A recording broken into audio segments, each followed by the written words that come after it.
Hello, our viewers. A very good evening to you all. I hope you've all had a lovely week. Yes, it's been a bit of this and that, but yes, we went through it. I came down with a cold, but I'm glad to be here with you all.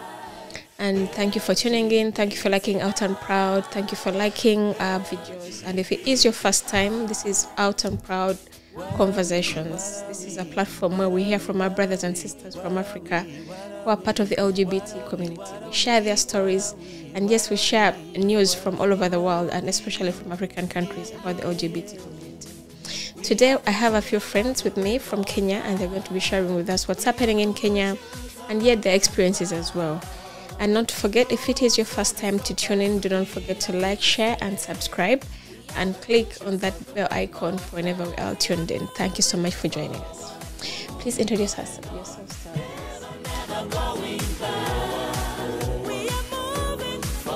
Hello viewers, my name is Eric Moneki and I'm a gay man from Kenya. Hello everyone, my name is George Macau and I'm a gay man from Kenya. Yes, we have Eric and George in our studios with us today, and we're going to be hearing from them. They're going to be sharing with us what's happening in Kenya. And I would like to start with what has been happening, because I had the Supreme Court. They permitted LGBT people. They gave us permission of association in Kenya. But to me, it seems a bit contradictory, because they noted in their approval that despite gayism being illegal, LGBT people have a right of association. So I don't understand how those two are going to be working together, yet it is still illegal, but then you allow association. Could you enlighten us about that? You know, by law in Kenya, we have a penal code called the 1930, which is in part 123, 122, 123, and 125, which makes gay illegal. That is having intercourse between both male and male, or female and female, and it leads to at least 14 years imprisonment. And by the way they allowed gay people, it's in a contradicting way in which people can't have relationship, people can't marry, and people will just be meeting as a group. That's not life. You see, there's an LGBT person, I want to enjoy my life, I want to have a good time with my partner, stuff like that. But that's not allowed. That's a crime which can lead to 14 years imprisonment. So yes, that is my point. Like, what is this whole... What do they really accept? What did they really give the LGBT community? I think it's nothing, because I think they were under pressure by the foreign governments in which they had to pass the bill. Okay. But at the same time, they're under pressure by the politicians, by the churches, by the mosques, and by the Hindu people community. So, which are they going to choose? So they had to get a balance. What's your take on this issue? For me, what I can say is, I think the Court of Appeal ruling was that Kenyans were wrong to denying. I think the Kenyans were wrong to ban the registration of LGBT rights group to register in Kenya. And you know, with this NGO being registered, it's going to fight for the rights, human rights condition of LGBT people in Kenya. But at the same time, the Court of Appeal ruled that they stress very well that it's still illegal to have same sex in Kenya if it contravenes Penal Code 162, 163, and 165. Yeah. So basically, it has left LGBT people quite in a, I don't call it in a dark place, because in a limbo. Yeah, because we can associate, we can gather, but at the same time, we're not allowed to take the matters further, like into the bedroom, because if you are caught having sex with your fellow partner, you can be jailed for 14 years. So in other words, as long as people don't know you're gay, so it is okay. Yes, it's been like so that. So you can just go and, well, if you want to associate, well, I don't really get the whole thing. I think it's alright. You can honestly don't understand it. I think you can be gay and associate with fellow gay people, but it's the intercourse that. Because obviously no one has intercourse in public, so they will never know. So, but, well, anyways. Listen, the problem is like this, yeah? if you are recognized as gay, you can't rent a house. Nobody can rent your house. Yeah, because those are the things which, well, this whole issue was meant to be solving, LGBT people to have their freedoms, freedom of employment, freedom of, housing and all that, and be able to, to fit in communities and in society. But if the Supreme Court decides to court, I don't know, something that has been painted to be good or beneficial to the LGBT community, but then they come out and say gayism is still illegal, but you're allowed freedom of association. To me, it really does seem very contradictory. Yeah. Yes, it does. It does really seem very contradictory. Yeah, after the Court of Appeal ruling, there was this MP called Peter Kaluma who said he's going to propose a bill in Parliament that is going to criminalize homosexuality and propose death. Because according to him, he quoted an Article 45 of the Kenyan Constitution, which says family is a fundamental unity of the society, and he also says the Constitution says only people of the opposite gender should marry. And he was saying whenever he takes this bill to Parliament, it's going to be Kenyans versus Sodom and Gomorrah. So yes, still on that matter with the Supreme Court ruling, the First Lady, she came out and called on to the world and to Kenya especially to say special prayers against homosexuality, which she claims is an attack on society, on the Kenyan society as a whole, and she calls on to the whole Kenya to pray, given the and she did connect that to the current climate condition. One of the news reporters, he said, the Supreme Court has allowed LGBT people to associate, but they're not allowed to practice LGBT. So that, well, I don't, because it's very confusing, because I don't even know if they understand what these terms mean. Yeah. What does practicing LGBT mean in the first place? Being in a relationship with her. Practicing LGBT. Yeah, what does it mean? It's like saying how do you practice being straight? How do you practice being human? True. And I also the church, is it the church bishop? The homophobic church bishop ignored the call for Pope Francis, and he still says they are not going to stand for the LGBT community, and they're still preaching so hard against it and calling on people to ignore what the Pope Francis is suggesting, that they should bless same-sex marriages. And a lot has really been happening. I think it's all the religious leaders across the board. They've been talking against the ruling of the High Court. Even like the Jamia Mosque, one of the biggest mosques in Kenya, they said that decision is going to affect the traditions and religions of Kenya. Yeah? And I think CITAM, one of the, it's called Christ is the Answer Ministries. Yes. They told people to reject and oppose the ruling of the High Court. And the same bishop said, if you can introduce gay people, so the pedophiles will come out and say they want their own association, then the people who practice with kids, what do you call it? With incest? The people who practice incest, they'll come again with their groups saying, we want to have an association. Yeah. The same bishop. That bishop, he relates being LGBT to this, to these people, absurdities, to these people, to these crimes. Yeah. Leave alone it being illegal, but pedophiles and people who commit incest and murderers, they don't that is a different group. Those are criminals. You can't associate them with the LGBT community. In other words, if I may, I guess I'll ask for you, Eric, first.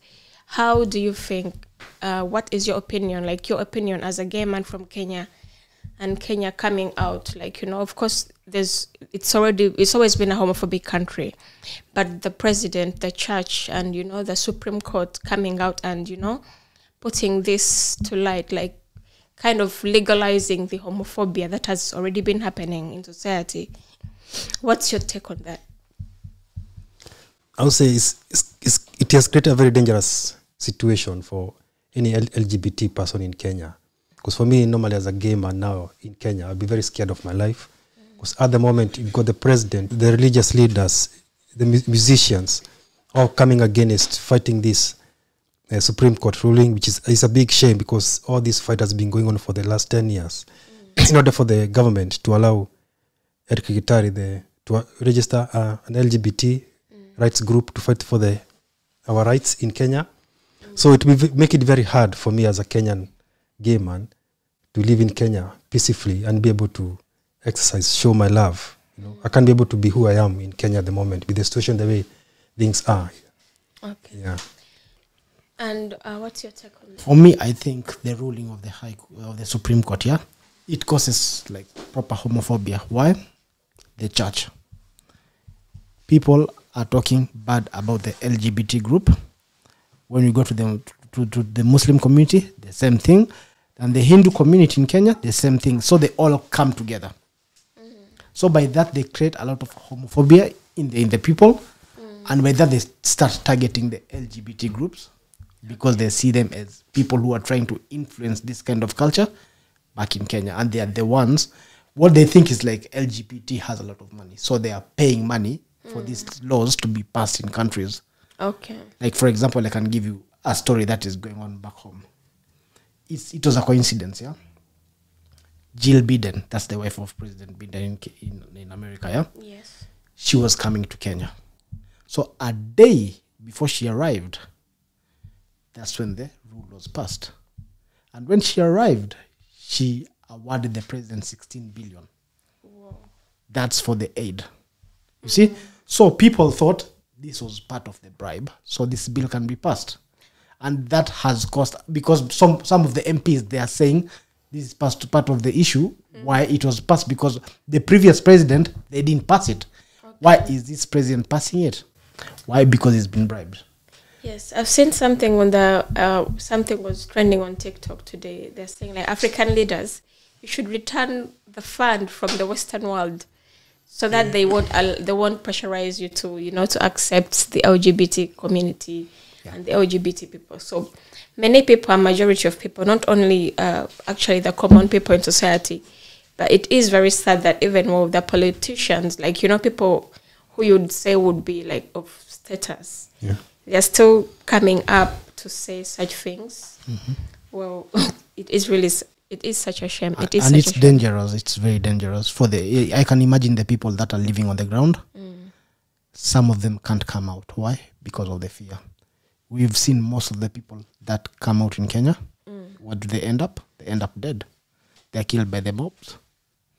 It's very normal. Yeah. You can see what happened to Chiloba.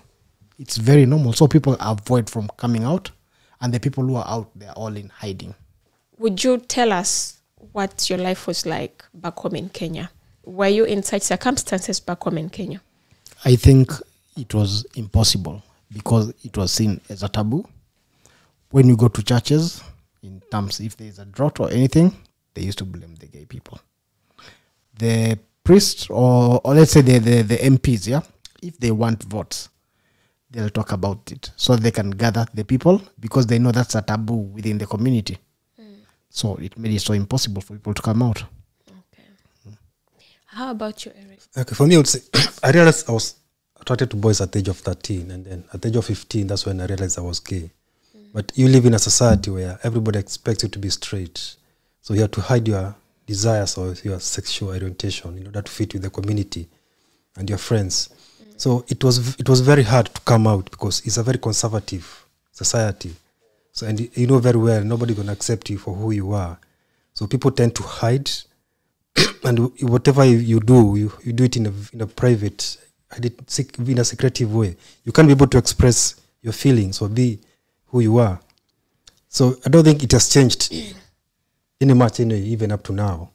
It was a good thing the Court of Appeal actually agreed for the LGBT groups' rights to be registered in Kenya. We are going to be able to fight for our rights.